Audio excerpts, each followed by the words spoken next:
बिस्मिल्लाहिर्रहमानिर्रहीम अस्सलाम वालेकुम वरहमतुल्लाहि वबरकातुहू। हमारे 4 रुकू कंप्लीट हो गया। आज हमारा 5 रुकू है अल्लाह के हलाल व हराम की पाबंदी। जैसे कि पिछले रुकू में भी हमने यही सीखा कि हमने हलाल हराम की पाबंदी करनी है, लेकिन उन्होंने उल्ट अल्लाह के ऊपर ही झूठ घर दिया। तो यहाँ 145 में अल्लाह ताला वजाहत फरमा रहे हैं आप सल्लल्लाहु अलैहि वसल्लम को मुखातिब करके कि आप कह दीजिए कि जो अहकाम बज़रिया वही मेरे पास आए हैं, इसमें तो कोई हराम नहीं पाता मैं खाने वाली चीज़, ना मुर्दात, ना बखा हुआ खून, ना खंजीर का गोश्त, और बिल्कुल नापाक है जो शिर्क का ज़रिया है गैरुल्लाह के नामज़द कर दिया गया। जो बशर्त इसके कि जो मजबूर हो, मतलब मजबूरी की हालत में हमारी जान जा रही हो, या हमें कोई मार देना चाहता हो और ज़बरदस्ती कहे कि ये खा लो और आपको पता है कि ये वाकई में मुझे मार देगा, या तंग दस्ती के मेरे अंदर हिम्मत ताकत ही नहीं है तो मुझे खाना पड़ रहा है। और आगे भी 146 और यहूद को हम में से हमने नाखून वाले जानवर हराम कर दिए, बकरी, इन दोनों की चर्बियाँ हमने हराम कर दी थी, मगर जो इनकी पुश्त पर अंतरियों में लिखी हुई हड्डियाँ से मिली, इनकी शरारत के सबब हमने इनको ये सज़ा दी। ठीक है, जो उन्होंने ये झूठ मंसूब करते थे ना, इनकी वजह से अल्लाह ताला ने कुछ हराम किया इनके ऊपर। और 147 आयत, फिर अगर ये आपको झूठा कहें तो आप फरमा दीजिए कि तुम्हारा रब बड़ी वुस्त वाला रहमत वाला है, इसका अजाब मुजरिमों से ना टलेगा। ठीक है, अल्लाह ताला बहुत बड़ा वसी है, तुम जितने मर्जी झूठ बोलो अल्लाह नहीं छोड़ेगा। अगली आयत में भी यही है कि ये मुशरिकीन जो कहते हैं कि अल्लाह को मंजूर होता तो ना हम शिरक करते, ना हमारे बाप दादा करते, ना हम हराम खाते, तो उन्होंने हमारे अजाब का मज़ा चखा है जिन्होंने ये सब कुछ किया है। देखें, यहाँ पे भी वो अल्लाह की तरफ झूठ गाड़े हैं कि अगर अल्लाह चाहता तो हमें बचा कर रखता, मगर उसने ही तो हमें कहा है, अल्लाह ने तो हमें फरमाया, अल्लाह ने तो हमें हुक्म दिया, इसलिए तो हम ये सारा कुछ कर रहे हैं। आगे 148 आयत, आप कहिए क्या तुम्हारे पास कोई दलील है? ठीक है, तुम बिल्कुल ही उल्ट बातें करते हो। ठीक है, आगे 149 में आप कहिए कि बस पूरी हुज्जत अल्लाह के पास, अल्लाह है सबसे आला, अल्लाह है बात करने वाला, अल्लाह है हुक्म देने वाला, उसी की माननी है, उसी की तरफ लौटना है।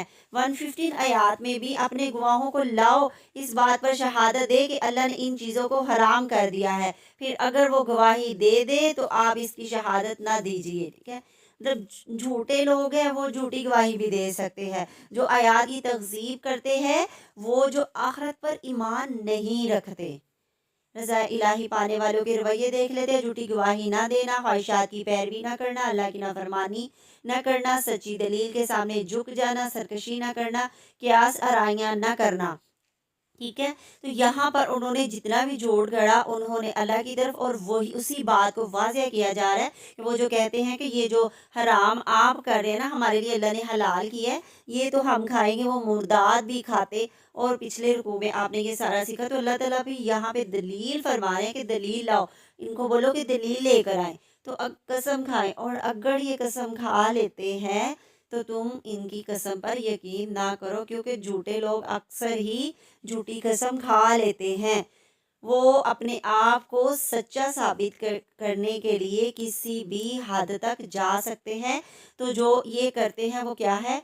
अल्लाह की नाफरमानी। और 145 आयत में बताया गया कि अल्लाह की नाफरमानी नहीं करनी, अपनी ख्वाहिशात नफ्स की पैरवी नहीं करनी, और ना किसी की झूठी गवाही देनी अपने फ़ायदे के लिए, किसी झूठी गवाही भी नहीं देनी, और सच्ची दलील के सामने झुक जाना है।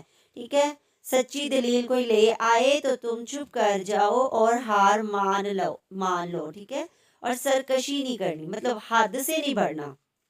ठीक है, और क्यास आराइयाँ नहीं करनी, मतलब जासूसियाँ नहीं करनियाँ। ठीक है, ठीक है जी, अगला हमारा रुकू है 6 रुकू है 151 आयत, आप कह दीजिए आओ मैं तुमको वो चीज़ पढ़कर सुनाऊं जिनको तुम्हारे रब ने तुम पर हराम फरमा दिया। वो ये है कि अल्लाह के साथ किसी चीज़ को शरीक मत ठहराओ, वालदैन के साथ एहसान करो, अपनी औलाद को इफलास के सबब कत्ल ना करो, यानी तंग दस्ती के सबब कत्ल ना करो, वालदैन के साथ अच्छा रवैया इख्तियार करो, और अल्लाह के साथ किसी को शरीक ना ठहराओ। اور بے حیائی کے کاموں کو چھوڑ دو، ٹھیک ہے۔ اور حرام کر دیا ہے ان کو قتل کرنا، جس کا خون اللہ تعالیٰ نے وہ تم خواہ نہ کرو، ٹھیک ہے۔ اللہ تعالیٰ نے یہ تاکیدی حکم دیا ہے، تاکیدی حکم کے ہر حال میں ہم نے مانا ہے، تاکید کی ہے، ہمیں بتا دیا ہے کہ تم نے کون کون سے کام کرنے ہیں۔ تو سب سے پہلے اللہ کے ساتھ کسی کو شریک نہیں کرانا، بار بار آیات میں آ رہا ہے، کیونکہ آج اگر ہم ارد گرد جھانکتے ہیں تو ہمیں یہی ملتا ہے کہ بے حساب ہے جو وہ شرکی اور بدعتی لوگ جمع ہو گئے ہیں اور دین کو نقصان پہنچا رہے ہیں، ٹھیک ہے۔ اس سے بچنا ہے۔ اور والدین کے نافرمان، نہ والدین کا بچوں کے ساتھ وہ تعلق ہے، نہ بچوں کا والدین کے ساتھ وہ تعلق ہے۔ تو اس طریقے سے جو بوڑھے والدین ہیں ان کے ساتھ احسان کا رویہ اختیار کرنا ہے، اور اولاد کا قتل نہیں کرنا، قتل اولاد نہیں کرنا ہے، جو ہم نے پچھلی آیات میں پڑھا تھا، ٹھیک ہے۔ ان کے پاس مت جاؤ جو بے حیائی کرتے ہیں، خواہ وہ علانیہ ہو، ہوا پوشیدہ ہو، جس کا خون کرنا اللہ نے حرام کر دیا ہے، ان کو قتل مت کرو، ہاں مگر حق کے ساتھ۔ ان کو تم تاکیدی حکم دیا ہے تاکہ تم سمجھو۔ اللہ تعالیٰ فرما رہے ہیں ایسے لوگوں کے پاس مت جاؤ جو تمہیں اس کی ترغیب دیتے ہیں، تمہیں جو اللہ بتا رہا ہے، اللہ فرما رہا ہے، تم اس پہ لبیک ہو۔ اور یتیم کے مال کے ساتھ، دیکھیں اللہ تعالیٰ حکم دے رہا ہے اور تربیت فرما رہے ہیں کہ یتیم کے مال کے پاس بھی نہ جاؤ، مگر ایسے طریقے سے جو مستحقین ہے، یہاں تک کہ وہ اپنے سن رشد تک نہ پہنچے، یعنی اپنی عمر کو نہ پہنچ جائیں، ٹھیک ہے، کہ اپنے فیصلے کر سکے۔ 153 آیت۔ اور یہ کہ دین میرا راستہ جو مستقیم ہے، سو اس راہ پر چلو اور دوسری راہوں پر مت چلو۔ اللہ فرما رہا ہے کہ میرے دین پر، میرے حکم کی پیروی کرو، پرہیزگاری اختیار کرو۔ تو ہمارے بھی یہی کرنے کے کام ہیں، عملی کام۔ 151 آیت میں اللہ کے ساتھ شریک نہیں کرنا ہے، بے حیائی اور فحش سے بچنا ہے، والدین کے ساتھ حسن اخلاق سے پیش آنا، بہترین سلوک کرنا ہے۔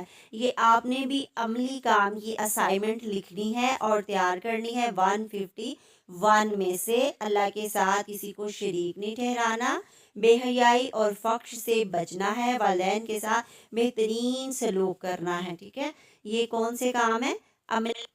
یہ سارے عمل کے کام ہیں جو ہم نے ہر حال میں عمل کرنا ہے۔ لکھنے کا مقصد یہ ہوتا ہے کہ جو ہم لکھ لیتے ہیں نا، وہ ہمیں عمل کروا لیتا ہے۔ اللہ رب العزت اگر ہماری نیتیں خالص ہوتی ہیں، آگے بھی رضا الہی پانے والوں کے رویے 152 آیت، اللہ حق ہے اور ہمیں حق پر ہی رکھتا ہے۔ اللہ کے احکام پڑھ کر سنانے ہیں، ایک دوسرے کو سنائیں، اللہ کے ساتھ حسن اخلاق سے پیش آنا ہے، اللہ کی عہد کو پورا کرنا ہے، رب کی ملاقات پر یقین رکھنا ہے، نیکی کی روش اختیار کرنی ہے، نصیحت قبول کرنی ہے، پیمانے اور وزن انصاف کے ساتھ، ٹھیک ہے۔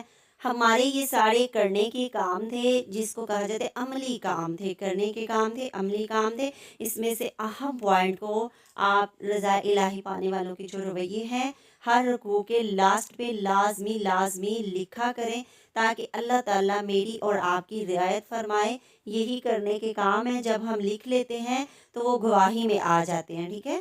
تو عملی کام لکھا کریں، اس کی اسائنمنٹ بنانے کی کوشش کیا کریں، تو اللہ تعالیٰ اسی سے ہماری زندگیوں کو انشاءاللہ ضرور بدلے گا۔